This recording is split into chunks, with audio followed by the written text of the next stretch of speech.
बसपा प्रमुख मायावती ने 19 दिसंबर को केंद्रीय गृह मंत्री अमित शाह के डॉक्टर बी.आर. अम्बेडकर पर दिए गए बयान पर तीखा हमला बोला। प्रेस कॉन्फ्रेंस में मायावती ने आरोप लगाया कि ये बयान बाबा साहब अम्बेडकर का अपमान है। वर्गों के पूजनीय भगवान व मसीहा परम पूज्य बाबा साहब डॉक्टर भीमराव अम्बेडकर के बारे में जिन शब्दों का इस्तेमाल किया गया है तो कोलगाम मुठभेड़ पर दक्षिणी कश्मीर के डीआईजी जावेद अहमद ने 19 दिसंबर को जानकारी दी कि अब तक 5 आतंकियों को मारा गया है। मीडिया को संबोधित करते हुए उन्होंने बताया कि ऑपरेशन में 2 जवान घायल हुए हैं, लेकिन उनकी हालत अब स्थिर है। 5 जो है वो टेररिस्ट जो है वो मारे गए हैं। ऑपरेशन अभी जारी है, सर्च ऑपरेशन अभी चल रहा है। बाकी डिटेल्स जो है जब ऑपरेशन कंक्लूड होगा हम आपको बाकी जानूंगा।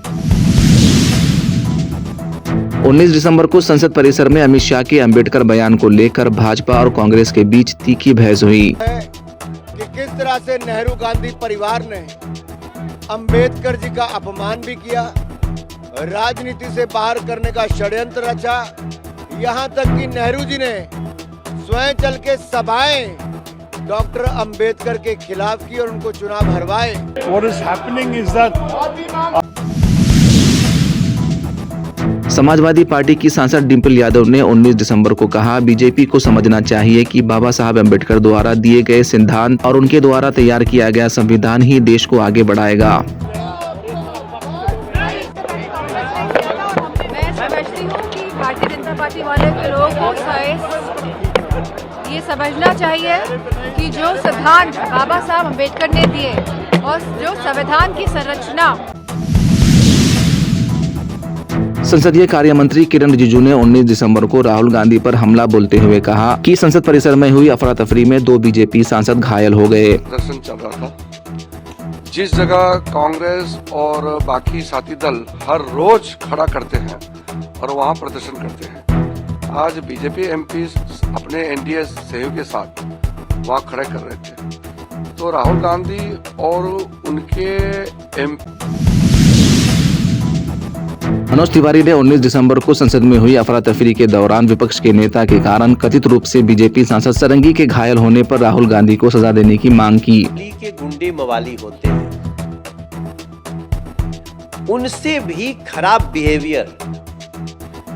और मैं उसी प्रदर्शन में मैं भी शामिल था जहां चोट लगी मुकेश राजपूत जी को। उनके बाद का एक रो के तीसरे रो में मैं खड़ा हूं।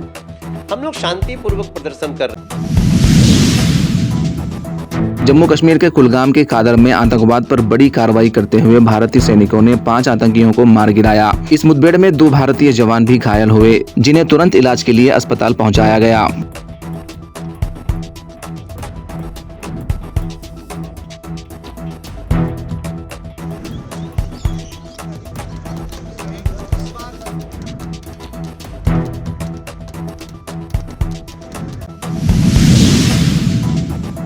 उत्तर प्रदेश पुलिस 19 दिसंबर को लखनऊ स्थित कांग्रेस कार्यालय पहुंची, जहां कांग्रेस कार्यकर्ता प्रभात पांडे की मौत के मामले की जांच की जा रही है। प्रभात पांडे ने प्रदर्शन के दौरान अपनी जान गंवाई थी।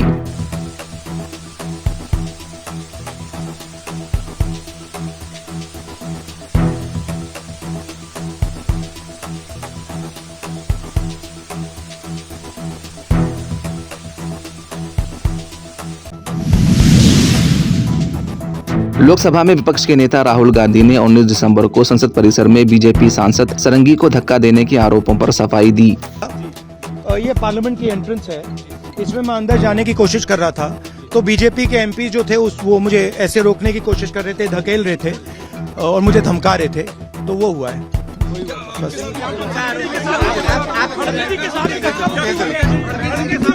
नहीं देखिए हाँ किया है मगर ठीक है कोई मतलब धक्का मुक्की से हमें कुछ होता नहीं है, मगर ये एंट्रेंस है पार्लियामेंट हाउस की और हमारा अधिकार है अंदर जाने का, और बीजेपी के जो मेंबर्स हैं वो हमें अंदर जाने से रोक रहे थे।